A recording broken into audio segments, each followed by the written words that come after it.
Extreme off roading പോകാൻ പോവുകയാണ്. അതായത് കേസ് എക്സ്പെക്റ്റഡ് ഒന്നും അല്ല, എനിക്ക് എൻ്റെ ഈ വണ്ടിയും കൊണ്ട് പോകാൻ വലിയ താല്പര്യമൊന്നുമില്ല. പിന്നെ വഴി മാറിപ്പോവാണ്, അതായത് മാപ്പ് നേരെ ഷോർട്ട് കട്ട് കാണിച്ചാണ്. അതോ എൻ്റെ കൂടെ വന്ന ആ ഗൊറിലയിലുള്ള 2 നല്ലമാരായ ഫ്രണ്ട്സുമാർ അവന്മാർ ഈ വഴി എടുത്തതാണെന്ന് എനിക്ക് അറിയത്തില്ല കേസ്. അവന്മാർ പറഞ്ഞിട്ടുള്ളതെന്ന് വെച്ച് കഴിഞ്ഞാൽ മാപ്പ് തെറ്റി ഇതുവഴി വന്നെന്നാണ്. നിങ്ങളെന്തായാലും ആ വീഡിയോ ഈ മൊത്തം ഞാൻ പ്ലേ ആക്കുന്നതാണ് കേസ്, ഞാനിപ്പോൾ റെക്കോർഡ് ചെയ്യുന്നതാണ്. കാരണം എന്ന് വെച്ച് കഴിഞ്ഞാൽ ഓൾസോ വേറെ കാര്യമുണ്ട് കേസ്, ആ റെക്കോർഡിൽ കുറച്ചൊക്കെ തെറി വിളിക്കുന്നുണ്ട്. തെറി വിളിക്കുന്നതിന് കുറച്ച് അത്യാവശ്യം കേസ് എനിക്ക് ഭ്രാന്ത. കാരണം എന്ന് വെച്ച് കഴിഞ്ഞാൽ അവന്മാരെ വണ്ടിക്ക് സീനൊന്നുമില്ല. കാരണം ഒന്ന് ഗൊറിലയും ബാക്കി 2 മറ്റേ ഹിമാലയനൊക്കെയാണ്. ADV സെഗ്മെൻറ്റും റെട്രോ ആണ്. ലൈക്ക് ഗൊറിലയാലും ഓഫ് റോഡിങ് സീറ്റ് നൈസായിട്ട് പോവും, ഹിമാലയാലും സീനില്ല ഗൈസ്. ഇത് കണ്ടില്ലേ, ഇതാണ് റോഡ്. എൻ്റെ ബാക്കിൽ ഇൻട്രസെപ്റ്ററും കൂടെ ഉണ്ട്. എങ്ങനെയുണ്ട് എൻ്റെ പൊന്നു ഗൈസ്, എന്തുമാത്രം ഒട്ടിക്കേതാണെന്ന് അറിയാമോ ഇത്. ഫുള്ള് ഭയങ്കര ഇങ്ങനെയൊക്കെ ഗ്യാപ്പ് അടിച്ചടിച്ചടി ലൈക്ക് ഫുൾ ഫസ്റ്റ് ഗിയർ തന്നെ പൊയ്ക്കൊണ്ടിരിക്കും. പിന്നെ ഞാൻ ട്രാക്ഷൻ ആണെങ്കിൽ ഓഫാക്കാൻ വിട്ടുപോയി, എനിക്ക് ലൈക്ക് ഓഫ് റോഡ് പരിചയമില്ല, അതുകൊണ്ട് തന്നെയാണ്. ഗൈസ് ഇത് തന്നെയാണ് ഈ മൊത്തം അങ്ങോട്ടുള്ളത്. ഈ റോഡ് അങ്ങേയറ്റം സീനായിരുന്നു. സംഭവം ഫണ്ണൊക്കെ ആയിരുന്നു. പക്ഷേ എൻ്റെ വണ്ടിയുടെ കേസ് അടി തട്ടുമെന്നൊക്കെ കുറേ കിടന്ന് പേടിച്ചിട്ട് ഞാൻ അമ്മാനെ പല സ്ഥലം വിളിച്ചിട്ടുണ്ട്. അതെല്ലാം വീഡിയോയ്ക്ക് ഉണ്ടാവും. നിങ്ങൾ മൊത്തം കണ്ടേക്ക് ഗൈസ്. ആൻഡ് വീഡിയോ ഇഷ്ടപ്പെടാൻ like and subscribe. Okay guys, നിങ്ങൾ നേരെ അത് കാണാം. സോയ്സ് അങ്ങനെ പോയിക്കൊണ്ടിരിക്കുകയാണ്. എന്ത് വഴിയാണ് ഇത്, ഫുള്ള് കുഴിയും കാര്യങ്ങളും ഗൈസ്. കണ്ടിട്ടെങ്കിലും കഴപ്പം വിചാരിക്കും. ഇതേപോലെ ഒരു സ്പോർട്സ് ബൈക്ക് എടുത്തോണ്ട് വന്നതിന് സത്യം പോലെ വഴിയച്ചതാണ്. ഹിമാലയം പോണം, ഇവരൊക്കെ സെറ്റായിട്ട് പോലെ ADV അല്ലേ പോട്ട്.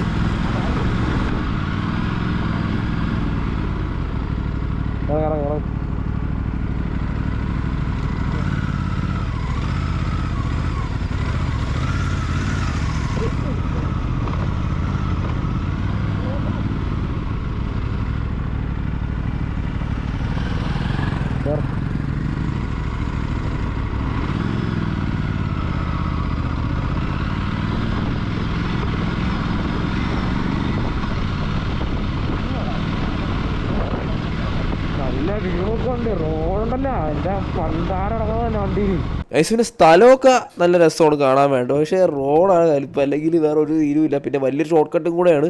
പിന്നെ ADV വണ്ടികൾ ഏതൊന്നാലും ഒരു സീനും ഇല്ല, നൈസായിട്ട് പോവാം. പിന്നെ ഇതേപോലെ ലൈക്ക് ഫാഡ് ബൈക്കൊക്കെ വന്നു കഴിഞ്ഞാൽ പിന്നെ ഇൻ്റർസെപ്റ്ററൊക്കെ വന്ന കേസ് അങ്ങനെ സുഖമൊന്നുമല്ല. മാക്സിമം വേറെ വഴി തന്നെയാണ് എടുക്കുന്നത് നല്ലത്. ഈ വഴിയൊന്നും ചെന്ന് കയറല്, ഷോർട്ട് കട്ടൊന്നും പറഞ്ഞിട്ട് ഇറക്കിയ കേസ് ഇതേപോലെ അവസ്ഥ പറ്റും. പിന്നെ അതുകൊണ്ട് മാക്സിമം ഫെയർഡ് ബൈക്ക്, പിന്നെ അടി തണ്ട ഏത് വണ്ടിയായാലും ഫെയർഡ് നല്ല അടി തണ്ട ഏത് വണ്ടിയായാലും ഇങ്ങോട്ട് കൊണ്ടുപോകാണ്ടിരിക്കുക. ഭയങ്കര ഓഫ് റോഡ് അല്ലെങ്കിലും അത്യാവശ്യം ഉണ്ട്. പിന്നെ വണ്ടി ഫസ്റ്റ് ഗിയർ തന്നെ പോകണം എന്തായാലും, അല്ലെങ്കിൽ ശരിയാകത്തില്ല കേസ്. അങ്ങനെ വരേക്ക് പോകാൻ പറ്റില്ല. ആവശ്യത്തിനുള്ള നൈസായിട്ട് ഓഫ് റോഡിങ് ഉണ്ട്. പിന്നെ വേറെ എന്ന് വെച്ച് കഴിഞ്ഞാൽ നിങ്ങൾക്ക് ഓഫ് റോഡിങ് എൻജോയ് വേണ്ടാണ് ഇവിടെ എന്തായാലും വരാം. കാരണം എന്താ വെച്ചാൽ ഇപ്പം എക്സ്പൾസ ഏത് വണ്ടി ഉണ്ടെങ്കിലും ഇവിടെ കൊണ്ടുവരാം, ADV ടൈപ്പ്. എന്നിട്ട് വന്ന് പൊളിച്ചു പോകുക. ഒരു KLX ഒക്കെ ഉണ്ടെങ്കിൽ വൈബായിരിക്കും. അങ്ങനെ എടുത്തോണ്ട് പോകാമല്ല, അത് KLX വേണം, ഈ ബൈക്കല്ല. എനിവേ ഗൈസ്, വഴി എൻ്റെ പൊന്നു ഇവിടെ ഭയങ്കര എനിക്ക് എൻ്റെ കൈ നല്ല റിസ്റ്റ് പെയിൻ നല്ല എടുക്കുന്നുണ്ട്. ഞാൻ ഫുള്ള് ഫോഴ്സ് എൻ്റെ കയ്യിൽ കൊടുക്കുകയാണ്, അതുകൊണ്ട് റിസ്റ്റ് പെയിൻ നല്ല ഉണ്ട്. അതാണ് എനിക്ക് ഏറ്റവും കൂടുതൽ ദേഷ്യം വന്നതും പിന്നെ ഭ്രാന്തും കൂടെ ആയത്. ഈ റിസ്റ്റ് പെയിനും എടുത്ത് വസ്കിയിട്ട് ഇങ്ങനെ ഓടിച്ചുകൊണ്ടിരിക്കുന്നുണ്ട്. പ്രശ്നമൊന്നുമില്ല, ഇതൊക്കെ ഒരു എക്സ്പീരിയൻസ് ആണ്. എന്നാലും ഇതൊക്കെ വേണം. പിന്നെ ലൈക്ക് ഗൈസ്, ഈ ദേഷ്യം വന്ന അവന്മാർ ഈ വഴി ഇതാക്കിയോണ്ടാണ്. ഞാൻ അവനെ കുറ്റം പറയില്ല, വഴി മാറിപ്പോയി തന്നെ പറയണത്. എനിവേ ഗൈസ്, നൈസ് എക്സ്പീരിയൻസ് ആയിരുന്നു, ഒരു വേറെ വൈബ്രൈഡ് ആയിരുന്നു.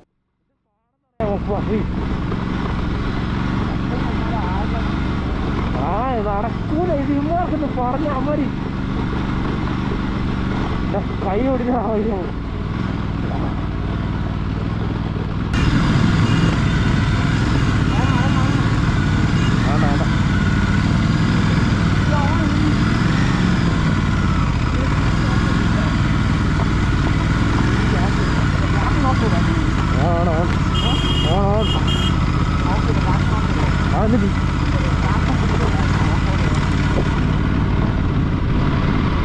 ഒന്നത്തേക്ക് ഒന്ന്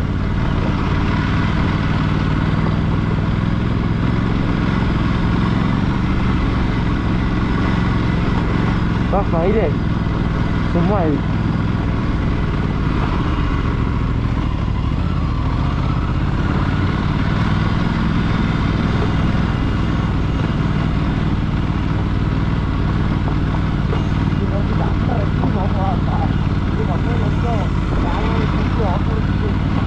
എൻ്റെ വേളാമരം പച്ച ഉണ്ടാത്തി പോയി ദേഷ്യം ഓടാൻ വൈര പിന്നെ എന്ത് വണ്ടിയാണ് മനസ്സിലായത്. ഫൈനലി ഇതാ അങ്ങനെ നമ്മൾ ഓഫ് റോഡിങ് എല്ലാം കഴിഞ്ഞ പുറത്തിറങ്ങിയിട്ടുണ്ട്. അറിയാണ്ട് വന്ന് കയറി നല്ല റോഡിൻ്റെ അവിടെ നിന്ന് കിട്ടില്ല റോഡ് ഇത്രയും ദൂരം വന്നതിൽ ബെസ്റ്റ് റോഡിൽ നിന്ന് പുറത്തിറങ്ങിയിട്ടുണ്ട്. അങ്ങനെ ബാക്കി എൻ്റെ ബാക്കിൽ ഇനി ഡ്യൂക്കും കൂടെ ഉണ്ടായിരുന്നു. അവരൊക്കെ വന്നിട്ടുണ്ട്. പിന്നെ ഫ്രണ്ടിന് ഒരു ഹിമാലയനും ഒരു ഗൊറില്ല കേസ് പീസായിട്ടിരിക്കുന്നുണ്ട്. പിന്നെ ബാക്കിൽ ഡ്യൂക്ക് മാത്രമല്ല ഇൻ്റർസെപ്റ്ററും ഉണ്ട്. സോ ഗൈസ് അങ്ങനെ വേറൊരു എക്സ്പീരിയൻസ് ആയിരുന്നു ഈ ഓഫ് റോഡ് മൊത്തത്തിൽ. എനിക്ക് ഭയങ്കര ദേഷ്യം വന്നെങ്കിൽ ഇതാ ട്രയംഫ് കൂടെ ഉണ്ട്, അതേ വിട്ടു ഗൈസ്. ട്രയംഫ് ഉണ്ടായിരുന്നു. പിന്നെ എനിക്ക് ഭയങ്കര ദേഷ്യം വന്നെങ്കിലും സീനില്ല, ഒരു എക്സ്പീരിയൻസ് ആണ്. പിന്നെ ഗൈസ് എനിക്ക് പേടിയാണ് ഈ വണ്ടീനെ കൊണ്ട് ഇതേപോലെ സ്ഥലത്തോട്ട് കൊണ്ടുപോകാൻ. എനിക്ക് ഒന്നാമത്തെ കാര്യം ഇതിനെ കുറിച്ച് കുറേ കേട്ടിട്ടുണ്ട്, എഞ്ചിൻ റിലയബിലിറ്റി സംഭവങ്ങളൊക്കെ. ലൈക്ക് ഇവൻ്റെ വണ്ടി വിശ്വാസമൊക്കെ ഉണ്ട്, എന്തായാലും എനിക്കൊരു പേടിയുണ്ട്, മനസ്സിലായില്ലേ. പിന്നെ ഓഫ് റോഡിങ്ങിലുള്ളതും കൂടെ അല്ല, അത് അടി നല്ല രീതിയിൽ തട്ടേ കൂടെ ചെയ്യും. അത്ര ഒരു സീൻ വെച്ചിട്ടാണ് ബസ്കീർ തന്നെ ഇങ്ങനെ പോയപ്പോൾ എനിക്ക് എക്സ്ട്രാ ഇതായത്. എനിവേ ഗൈസ് വേറെ എക്സ്പീരിയൻസ് ആയിരുന്നു. സോ നിങ്ങൾക്ക് എല്ലാവർക്കും ഷോർട്ട് കട്ട് വേണം, പെട്ടെന്ന് നിങ്ങൾക്ക് നേരെ മെയിൻ റോഡിൽ കയറണമെങ്കിൽ നിങ്ങൾ ഈ വഴി എടുത്തോ, അല്ലെങ്കിൽ ഈ വഴി എടുക്കൽ വേറെ ഡയറക്റ്റ് വേറെ വഴി എടുത്ത് അങ്ങ് പോവുക. ഇവിടെ എടുത്തു കഴിഞ്ഞാൽ നല്ല രീതിയിൽ ഷോർട്ട് കട്ടാണ് ഗൈസ്, കുറച്ച് അത്യാവശ്യം ഡിസ്റ്റൻസ് കവർ ആവുന്നതാണ്. ലൈക്ക് നമ്മൾ മെയിൻ സ്ഥലത്ത് എത്തിയപ്പം അത്യാവശ്യം കവർ ആയിട്ടുണ്ട്. സോ അതുകൊണ്ട് നിങ്ങൾക്ക് അതേപോലത്തെ വല്ല വേണമെങ്കിൽ നിങ്ങൾ ഇത് വഴി വരാം. അല്ലാണ്ട് ഒന്നും സീനില്ല, വണ്ടിക്കൊന്നും പ്രശ്നമൊക്കെ വല്ല ഉണ്ടെങ്കിൽ നേരെ മറ്റേ വഴി തന്നെ പോകുക ഗൈസ്, അല്ലെങ്കിൽ നിങ്ങൾക്ക് ഇവിടെ എടുക്കാവുന്നതാണ്, നൈസ് വഴിയാണ്. സോ ഓക്കെ ഗൈസ്, അപ്പോൾ ഇതാണ് ഇന്നത്തെ വീഡിയോ. ഇഷ്ടപ്പെടുക ലൈക്ക് അടിക്കുക, ഷെയർ ചെയ്യുക, സബ്സ്ക്രൈബ് ചെയ്യുക. ആൻഡ് ഗൈസ് ഇതേപോലെ കണ്ടൻറ്റിന് മോർ സബ്സ്ക്രൈബ് അടിക്കുക. ആൻഡ് ഗൈസ് ഒരു ഫുൾ വ്ളോഗ് വരുന്നുണ്ട്. സോ അതൊന്ന് കാണാൻ വേണ്ടത് സബ്സ്ക്രൈബ് ചെയ്ത് സപ്പോർട്ട് ചെയ്യുക, അത്രയും സന്തോഷം. മാക്സിമം സപ്പോർട്ട് ചെയ്യുക ഗൈസ്. അപ്പം ലൈക്ക് അടിക്കുക, ഷെയർ ചെയ്യുക, സബ്സ്ക്രൈബ് ചെയ്യുക. Bye bye guys, love you.